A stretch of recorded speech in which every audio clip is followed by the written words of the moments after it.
दोस्तों नमस्कार, स्वागत है आपका परीक्षा खबरी में। और आज है 16 जून 2020। जैसा कि मैंने कहा था दोस्तों कि जुलाई में यूपीएससी का जो इंटरव्यू है उसके कारण परीक्षा जो है आपकी मेंस 2019 की यूपी पीसीएस की वो टलेगी, अगस्त में हो जाएगी। तो वही इफ़ेक्ट हो रहा था, एक प्रभाव पड़ रहा था उस परीक्षा पे। तो इसलिए आयोग ने वो डेट चेंज करके अगस्त में कर दी है, 25 अगस्त। बाकी सारी डेट वैसी हैं और उसी डेट पर ही संभवतः एग्ज़ाम होगा, यदि बहुत बड़ी कोई आपदा ना आ जाए तो। 2018 का जो परिणाम है आपका जून लास्ट अर्थात अगले सप्ताह आएगा, इस सप्ताह नहीं आएगा लेकिन अगले सप्ताह परिणाम आ जाएगा। काम बहुत तेज़ी से चल रहा है, कुछ त्रुटियां जो हुई थी उनको सुधारने का काम चल रहा है, लेकिन वो अंत तक ही शुक्रवार शनिवार तक ही सही हो पाएगा। तो इसलिए जो परिणाम आपका आएगा अगले सप्ताह आएगा, लेकिन जून में आ जाएगा। जुलाई से आपका साक्षात्कार प्रारंभ हो जाएगा। अन्य परीक्षाओं की अपडेट, यूपी ट्रिपल एससी की कल अपडेट लेने की कोशिश की मैंने, लेकिन कल यूपी ट्रिपल एससी में कोई आया ही नहीं था।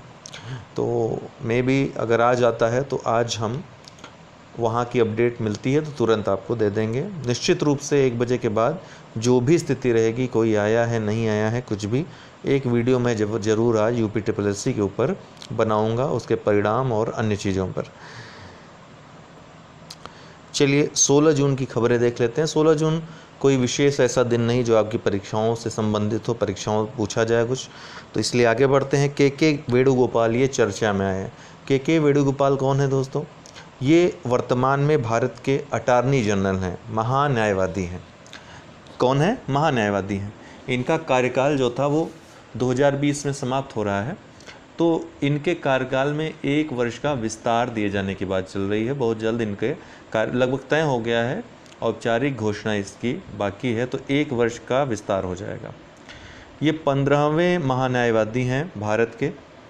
महान्यायवादी के बारे में बता दूं तो इनके बारे में हमारे संविधान के, भारतीय संविधान के आर्टिकल 76 और आर्टिकल 88, इन दोनों में महान्यायवादी के बारे में दिया गया है। आर्टिकल 76 महान्यायवादी के पद के बारे में बताता है। यह देश का सर्वोच्च विधि अधिकारी होगा। विधिक मामलों में यह सलाह देगा गवर्नमेंट को, उनकी सहायता करेगा। इनकी जो नियुक्ति करता है राष्ट्रपति करता है, और राष्ट्रपति के प्रसाद पर्यंत ये पद धारण करते हैं।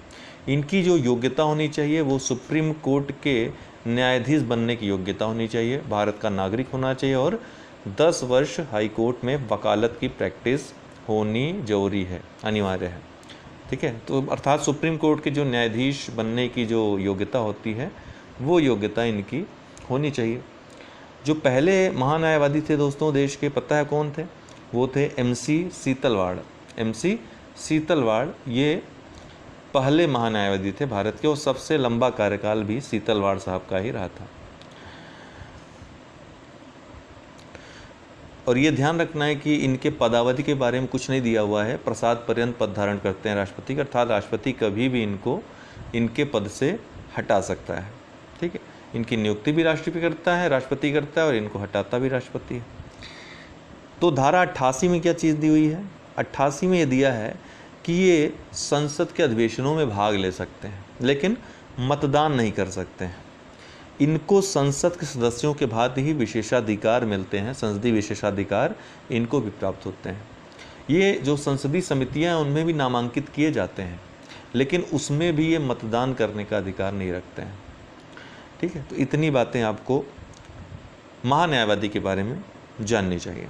आगे बढ़ेंगे। सीजोथोरैक्स सिकुसिरुमेंसिस, सीजोथोरैक्स सिकुसिरुमेंसिस, ये क्या है? तो ये दोस्तों मछली की एक नई प्रजाति है। इसकी खोज की गई है कहाँ पर? अरुणाचल प्रदेश में खोज की गई है। अरुणाचल प्रदेश में सिकांग जिला है, उसी के पास सीकू व सीरूम नदी, 2 नदियाँ हैं, सीकू नदी और सीरूम नदी, इनके संगम पर इस नए मछली की प्रजाति की खोज की गई है। ठीक है, और इन्हीं के नाम पर, सीकू और सीरूम नदी के नाम पर ही इसका नाम रखा गया है, सीकू सीरूम मेंसिस। सीकू सीरूम मेंसिस, ये इन दोनों नदियों के नाम पर। तो ये नदियाँ कहाँ बहती हैं? ये अरुणाचल प्रदेश में रहती है। अरुणाचल प्रदेश की राजधानी क्या है? ईटानगर है दोस्तों।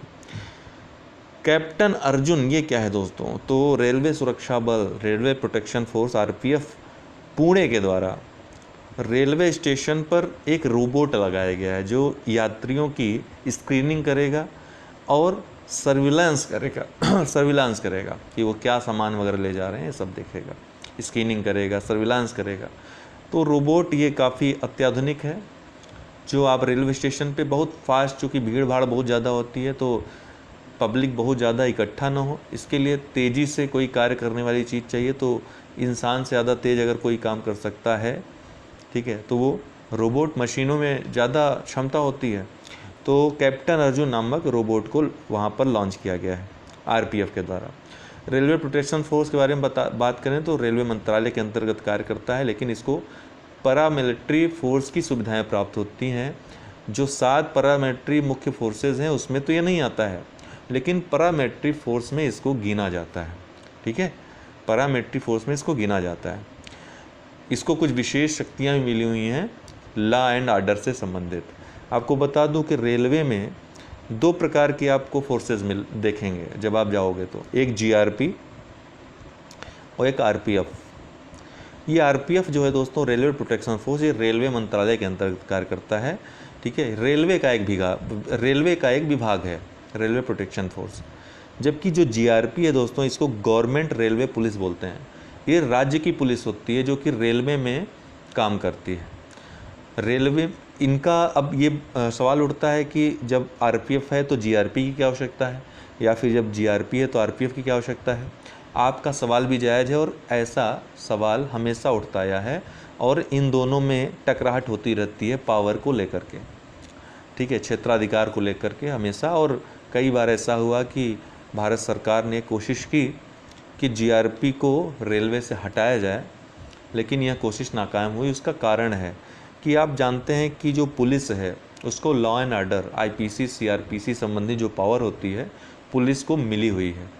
मर्डर हो गया या फिर रेप जैसे केसेस हो गए, डकैती हो गई, लूट हो गई, ये सब बड़े बड़े केसेस जो हैं, क्रिमिनल केसेस, इनको पुलिस हैंडल करती है। अर्थात लॉ एंड ऑर्डर जो है राज्य सरकार के अंडर में आता है। जब लॉ एंड ऑर्डर पुलिस ये राज्य के अंतर्गत आता है तो राज्य कभी भी केंद्र को अपनी पावर देना चाहेंगे, नहीं देना चाहेंगे। अर्थात जब इसमें अमेंडमेंट होगा तो राज्यों के अनुसमर्थन की आवश्यकता होगी, आधे से ज़्यादा राज्यों की, वही नहीं मिल पा रही है, क्योंकि कोई भी राज्य अपनी शक्ति, अपनी पावर क्यों देना चाहेगा। तो मेन बात ये होती है। तो ये जीआरपी जो है क्या काम करते हैं, क्रिमिनल केसेस देखती है, आईपीसी देखती है। आरपीएफ क्या देखती है, तो आरपीएफ को कुछ एक्ट्स दिए हैं, रेलवे एक्ट और R P U P act, railway protection unlawful projection act, ये दिया हुआ है। तो रेलवे संबंधित जो सामान है, यात्री हैं, उनकी सुरक्षा संबंधित कार्य रेलवे प्रोटेक्शन फोर्स का होता है। जो केसेस होते हैं, रेलवे के सामान अगर चोरी हो जाते हैं तो आरपीएफ केस करती है आरपीयूपी के अंतर्गत। ठीक है, अगला है पूनम अवलोकन। ये शब्द काफ़ी चर्चा में रहा। प्रधानमंत्री नरेंद्र मोदी ने अपने ट्वीट में एक जानकारी दी कि जो गिर अभ्यारण्य जो कि गुजरात में स्थित है, उसमें एशियाई शेर हैं, उनकी संख्या में वृद्धि हुई है। तो ये एक अच्छी बात है। ये वृद्धि कितनी हुई है, तो 2015 में जो गिर में एशियाई शेर थे 523 थे, 2020 में अब इनकी संख्या जो है 674 हो गई है। तो कुल 29% की लगभग वृद्धि हुई है। पूनम अवलोकन फिर क्या है, तो दरअसल पहले प्रत्येक 5 वर्ष में परंपरागत तरीके से एक विधि अपनाई जाती थी शेरों के गणना की। उसमें कई बार समीक्षा होती थी, कई उसमें बहुत सारे लगभग 1000 के करीब लोग लगते थे। काफ़ी संसाधन खर्च करके वो गणना कराई जाती थी। लेकिन इस बार चूँकि कोविड-19 था और 5वां वर्ष भी कंप्लीट हो रहा था, 2015 में पिछली हुई थी, 2020 में होना था, तो ये पूनम अवलोकन की विधि अपनाई गई। इसमें बहुत कम लोगों की आवश्यकता होती है, एक बार के प्रेक्षण पर ही आधारित होता है। ये पूर्णिमा के दिन अवलोकन के आधार पर गणना की जाती है। तो पूर्णिमा के दिन जो शेरों की गणना की जाती है उसी के आधार पर बताया जाता है कि हाँ कितने। हालांकि अभी तक परंपरागत विधि द्वारा ही इसका अवलोकन किया जाता रहा, लेकिन पूनम अवलोकन एक नई विधि अपनाई गई है। तो ये पूछा जा सकता है पूनम अवलोकन क्या है, तो शेरों के गिनने की विधि है जो कि अभी हाल ही में गिर सिंह, जो गिर में एशियाई शेर हैं, बब्बर शेर हैं, उनको गिनने के लिए अपनाई गई है। ठीक है, तो कोविड-19 के कारण इतनी भीड़ नहीं हो सकती थी, इसलिए पूनम अवलोकन ये विधि अपनाई गई। दोस्तों, आपको बताना चाहता हूँ कि अनअकैडमी लर्निंग ऐप पर आप प्लस कोर्सेज सब्सक्रिप्शन ले सकते हैं। चाहे आप यूपी पीएससी की तैयारी की किसी भी एग्ज़ाम की तैयारी कर रहे हो, खंड शिक्षा अधिकारी, आरओ, यूपी पीसीएस या यूपी ट्रिपल एससी में लेखपाल या फिर अन्य जो वैकेंसीज़ आती हैं ग्रुप सी की, सब इंस्पेक्टर यूपीएसआई की तैयारी, मतलब कोई भी तैयारी आप उत्तर प्रदेश की कर रहे हैं या फिर यूपीएससी करना चाहते हैं, बीपीएससी करना चाहते हैं, एमपीपीएससी करना चाहते हैं, राजस्थान भी, मतलब कुछ भी आप यहाँ पे एनडीए करना चाहते हैं, जो भी आप A to Z कोर्स करना चाहते हो, सब्सक्रिप्शन यहाँ पर ले सकते हो। यहाँ पर सब्सक्रिप्शन का आपको दिया रहेगा प्लस सब्सक्रिप्शन, जैसे UP PSC, UP triple SC का सब्सक्रिप्शन लेना हुआ तो वहाँ पर जितना भी है आपको सब्सक्रिप्शन चार्जेस हैं वहाँ पर लिखे मिल जाएंगे। कंटिन्यू करने पे आपको यहाँ पर रेफरल कोड डालने के लिए आएगा और रेफरल कोड में आपको UD10 यूज़ करना है। आप 1 साल या 2 साल या जितनी मंथ की आप लेना चाहते हो ले सकते हो, सब्सक्रिप्शन आपके ऊपर है।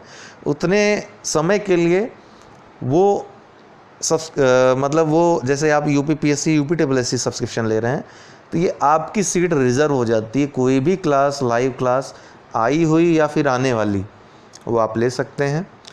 सबसे बढ़िया फ़ायदा यहाँ होता है कि एक टाइम लिमिट में, एक टाइम पीरियड में, निश्चित टाइम पीरियड में कोई सब्जेक्ट समाप्त होता है और आप कोई भी सब्जेक्ट पढ़ सकते हैं, ऑप्शनल हो या फिर जीएस के सब्जेक्ट हो, प्री मेंस सब कर सकते हैं। Quiz, test, doubt clearing session आप ले सकते हो किसी भी समय, ठीक है ना।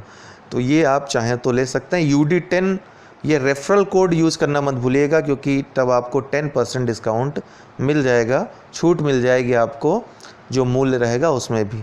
और 1 वर्ष, 2 वर्ष के आप सब्सक्रिप्शन चार्जेस अगर देखें तो 2 वर्ष का सब्सक्रिप्शन चार्ज लेना आपके लिए बहुत ही सही पड़ रहा है, सस्ता पड़ रहा है। तो आप जब भी लीजिए 2 वर्ष का लीजिए, मेरा ये सजेशन आपके लिए रहेगा। तो जो लोग ले चुके हैं ऑलरेडी वो हमको 9453775039 पे संपर्क कर लें, ठीक है। हम आपको इसके बारे में कोई भी अगर डाउट होता है तो हम आपको बताएंगे। बाकी अगर कोई आपके डाउट्स हों तो आप हमको बता सकते हैं। फ़िलहाल आज के लिए बहुत बहुत शुक्रिया, बहुत बहुत धन्यवाद।